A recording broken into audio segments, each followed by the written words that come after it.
صباح الخير أحبائي وأعزائي، كل عام وأنتم بخير. جريمة بشعة، مقتل 3 أقباط مسيحيين بملاوي وتقطيع جثثهم بالساطور واحتفال الجناه بالطبل. هذا أمر مؤسف جدا. الجريمة البشعة، مقتل 3 مسيحيين بملاوي وتقطيع جثثهم بالساطور واحتفال الجناه بالطبل. روى عصام يوسف ابن الضحية الجريمة التي هزت قرية إرشادات مركز ملاوي محافظة المنيا، التي تم فيها مقتل 3 أقباط مسيحيين، وهما يوسف وعفيف يوسف وبشرى يوسف، وتم التمثيل بجثثهم، وكل ذلك بداعي الأخذ والثأر منهم. وبعد مقتلهم بإطلاق النار ظلوا يرقصون على جثثهم. ماذا حدث في هذه الحياة؟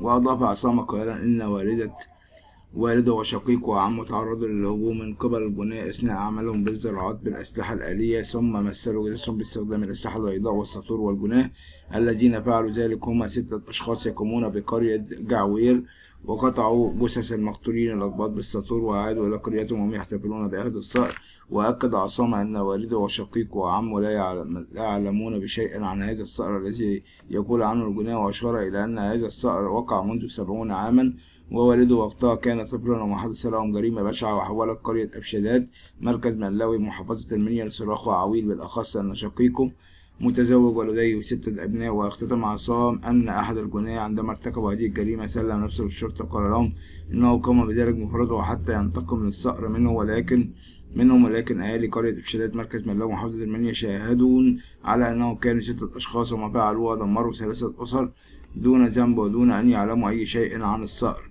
هي دي المنيا، وهي دي الحقارة، وده الشعب المنياوي، الشعب الحقير اللي ما عندوش أي نوع من، يعني أقول إيه، ما عندوش أي نوع من الإحساس، ولا عنده نوع أي حاجة محترمة.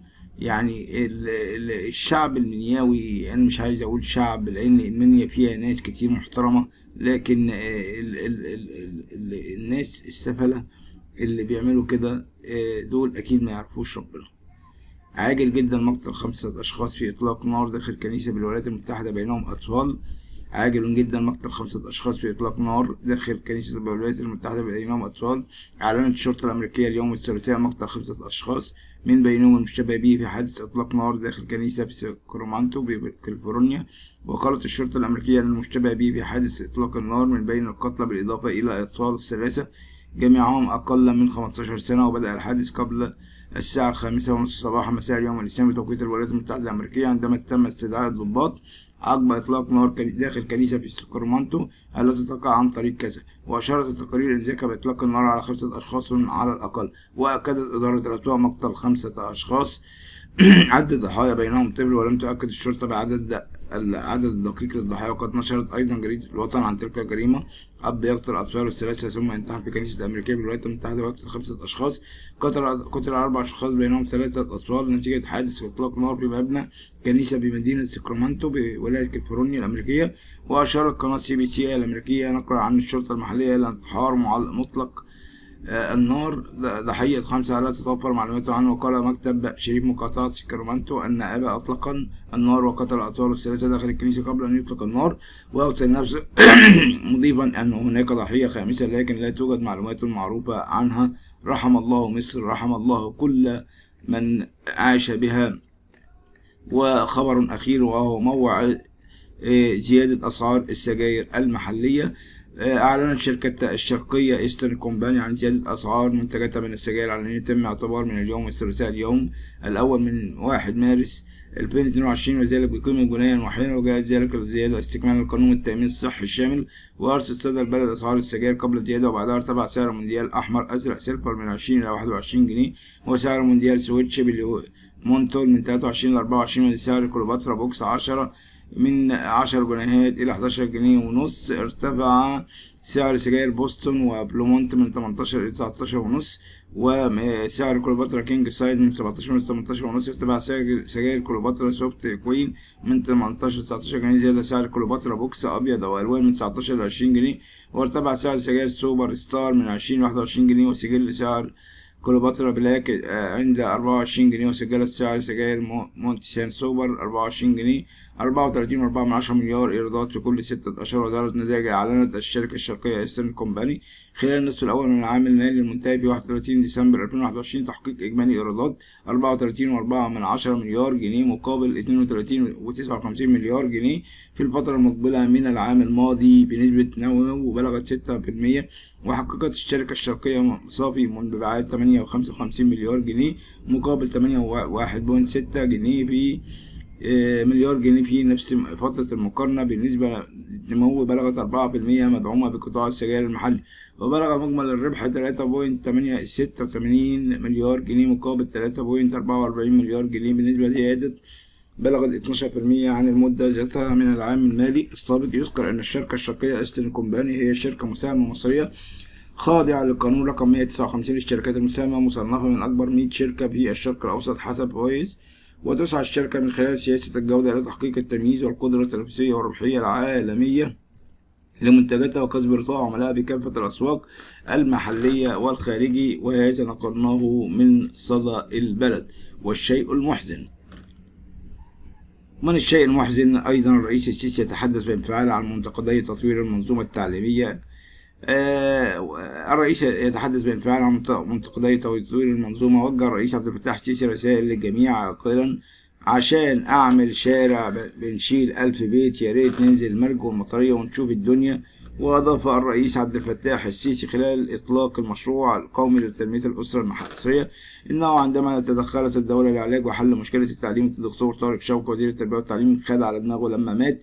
وكشف الرئيس أن الدولة بها تحديات كثيرة في التعليم والصحة وكل شيء، مؤكدا أنه عندما عرضت عليه قوائم الانتظار كان العدد 10,000 وتم علاجهم بالقضاء على قوائم الانتظار، مشيرا أنه خلال الثلاث سنوات الماضية تم علاج 1,060,000 شخص. وأضاف الرئيس عبد الفتاح السيسي خلال إطلاق المشروع القومي لتنمية الأسرة المصرية أن الدولة واجهت تحديات كثيرة. وكشف أن هناك أحد المسؤولين في بلجيكا كان يتحدث معه قائلا: أنا قلت له النتائج بتاعتك كام وعدد سكانك كام؟ فرض 500 مليار دولار و10 ملايين مواطن متابع السيسي. فقلت له أنا محتاج 5 تريليون دولار لأن عدد سكاني 100 مليون، وعشان مش معايا الفلوس دي الناس في مصر مظلومة ومش بتاكل كويس ولا بتتعلم كويس. هي دي حقوق الإنسان. قبل أن يتحدث وانفعل الرئيس عبد الفتاح السيسي على الهواء وقال: لازم أي حد قبل ما يتكلم وينكد على الناس في المنازل ويعرف الحاجات دي. كمان علق الإعلامي عمرو أديب المنافق الكبير على كلمة الرئيس السيسي في إطلاق المشروع القومي لتنمية الأسرة المصرية. وهو ده المشكلة يا ريس، إن أنت وراك ناس إعلاميين يعني ما وراهمش غير الطبل عشان يكسبوا من ورا سعادتك. ومهما كنت حضرتك بتعمل شغل كبير ما بيبانش بسبب لأن في حاجات كتيرة قوي الناس بتضللها. وياريت تكون انت زي المرآة تظهر كل شيء زي ما كنت بتعمل في الاول واكتر. وقال اديب خلال تقديم برنامج الحكاية المذاعة عبر فضائية MBC مصر: الرئيس السيسي قال كلام تاريخي عن ربط التعليم بسوق العمل. احنا بقالنا سنين نتحدث عن ان الناس اللي بتدرس تكون مناسبة لسوق العمل. نحتاج الى في مصر تخريج شباب مناسب لسوق العمل. مضيفا: لدينا عدد كبير في مصر لا يعرف القراءة والكتابة. اوضح الرئيس: لا يحمل المواطن المسؤولية لكنه يقول للمواطن: شاركني في المسؤولية وأفهم كيف تأتي المسؤولية. يا سيادة الرئيس أنا بقول لحضرتك أهو كمواطن مصري، وده كان منقول من صدى البلد، إن حضرتك دلوقتي لما الشباب دلوقتي مش لاقي شغل هيشتغل فين؟ وسوري في ناس معينة هي اللي محتكر الشغل بأكمله ومفيش أي نوع من التنافس. العمليات بقت عمليات احتكارية. أرجوك يا سيادة الرئيس كما كنت واقف بجانب الشعب المصري خليك واقف أكتر، ما تسيبش بلدك، خليك محافظ على مصر. مصر محتاجة لك، مصر محتاجة لكل شيء. احنا ما يهمناش مهما الضغوط ومهما حصلت الحروب. احنا ياما مرينا بأزمات ومرينا بأيام الكورونا أصعب من كده، لكن أنا واثق إن ربنا مبارك شعب مصر كما قالها الرب، وادخلوها سالمين آمنين.